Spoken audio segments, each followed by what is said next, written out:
Assalamualaikum Mas Hasan. Waalaikumsalam warahmatullahi wabarakatuh, Mas. Ya, ini saya ingin bertanya Mas Hasan. Ya, boleh silahkan. Langsung aja ya Mas Hasan. Baik, nggak masalah, Mas. Menurut Anda pasar tradisional itu seperti apa Mas Hasan? Pasar tradisional itu adalah denyut nadi bagi masyarakat desa untuk mensejahterakan masyarakat. Dikarenakan harganya itu yang relatif murah ya, Mas, dibanding Ya, Mas. pasar-pasar modern itu ya. Ya, Begitu, dan, Mas. dan terjangkau juga kan Iya, pasar. terjangkau. Ya, ini ada beberapa pertanyaan Mas. Yang selanjutnya Mas Hasan. Oke, silahkan. Apakah harga di pasar itu sama? Ya, menurut observasi kami ya, kan kami ada observasi di beberapa pasar gitu ya, Mas.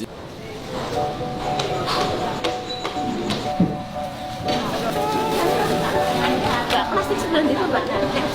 Halo.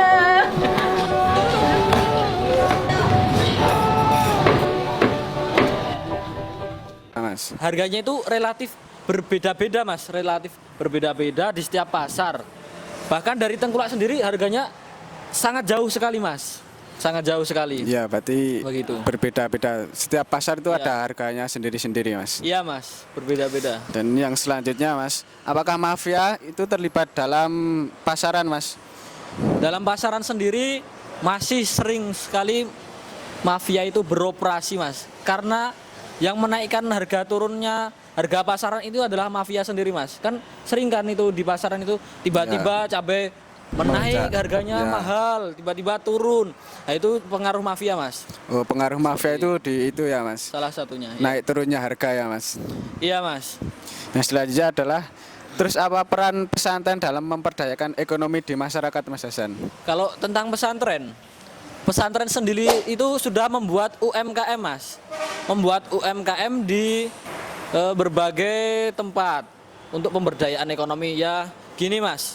Jadinya itu setiap mafia itu pasti beroperasi bukan hanya di pasar tradisional saja, tetapi Ya. di pasaran dan Pasar besar-besar. ekonomi semuanya itu. Ya. Jadi mafia itu beroperasi bahkan di dalam gas LPG itu, Mas. Ya, Ya, ya, Mas. Di situ Ada mafianya juga. ada juga, Mas.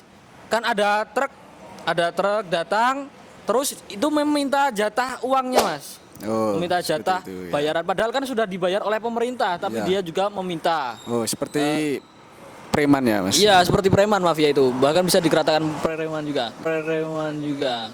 Iya. Dan orang-orang korupsi di pemerintahan itu juga termasuk mafia, Mas. Begitu, Mas. Oh, sangat jahat Jadi mafia kita ya, Mas. tidak bisa terlepas dari mafia. Begitu. Yang selanjutnya adalah Mas, keterkaitan dengan prodi teknologi hasil pertanian itu apa Mas tentang mafia Mas? Ya, jadi kita itu dari prodi teknologi hasil pertanian ya, ini bisa dilihat Ya Mas. kita ini iya, Mas. berfokus kepada hal-hal yang berhubungan dengan pertanian itu seperti makanan, ya tembakau juga itu, pestisida. Intinya yang keterkaitan dengan pertanian itu Pertanian. sangat banyak sekali, bahkan di pasaran itu menjadi pokok dari pertanian. Karena dari mana hasil pertanian itu kita jual ke pasaran. Begitu, Mas. Itu yang membuat kami memilih program rehabilitasi ini untuk pemberdayaan ekonomi, Mas. Ya Mas, sekian pertanyaan dari saya Mas. Baik. Itu aja. Terima kasih Mas. Oke. Assalamualaikum warahmatullahi wabarakatuh. Baik. Kemarin saya itu ke tempat Pak Kiai Sowan di daerah Pleret di Pondok Pesantren Nahdlatul Syuban 2 bersama Gus Fahmi. Jadi kami ke sana itu untuk mencari wawasan tentang revitalisasi ekonomi pesantren di bidang pertanian, di bidang pasar tradisional begitu. Jadi menurut Pak Kiai sendiri, dimanapun itu pasti ada yang namanya mafia di sektor perdagangan Indonesia ini masih banyak mafia. Dikarenakan apa? Dikarenakan mental orang Indonesia itu mental tempe, kata Pak Kiainya. Begitu. Dan bagaimana cara mengatasinya itu dari pribadi masing-masing seseorang. Jadi bagaimana kita itu membentuk akhlak yang baik. Nah, itu bisa diterapkan di pesantren. Di pesantren itu sendiri adalah membuat seseorang itu dari berakhlak yang kurang baik. Kan biasanya itu orang-orang nakal itu pada di pondokan itu sebenarnya itu salah orang tuanya, karena pesantren sendiri itu bukan tempat rehabilitas ya. Tapi dari situ juga banyak sekali manfaatnya juga. Contohnya orang yang dulunya nakal sudah menjadi tidak nakal juga ada. Begitu manfaat dari pesantren. Membuat akhlak yang baik bagi masyarakat. Kemudian peranan pesantren di ekonomi sendiri adalah memberikan UMKM. Jadi untuk mafia, untuk mengurangi dari mafia kita membuat perekonomian sendiri. Seperti pemberdayaan UMKM itu pesantren. Baik, kesimpulannya adalah kita ini yang untuk pedagang-pedagang ya. Jadi gimana pun caranya harus bersikap jujur ya. Jangan mengambil yang bukan milik kita. Terkadang sendiri sudah dibayar tapi malah dia itu mengambil lagi.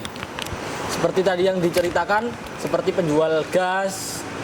Bahkan korupsi sendiri itu bukan hanya tentang materi, tetapi tentang waktu juga. Seperti halnya guru yang mengajar, tetapi dia tidak datang di kelas. Ya, dan dia juga hanya mementingkan uang saja, tidak mementingkan kualitas pada setiap mahasiswa, setiap siswa. Dia hanya mementingkan materi saja dan akreditasi sekolah. Jadi untuk kedepannya, untuk Indonesia maju, untuk Indonesia emas 2045, alangkah baiknya kita sebagai warga untuk mencerminkan nilai-nilai. Dari itu, mari kita terapkan jujur di negara kita untuk Indonesia yang lebih maju. Allahumma sholli ala Sayyidina Muhammad.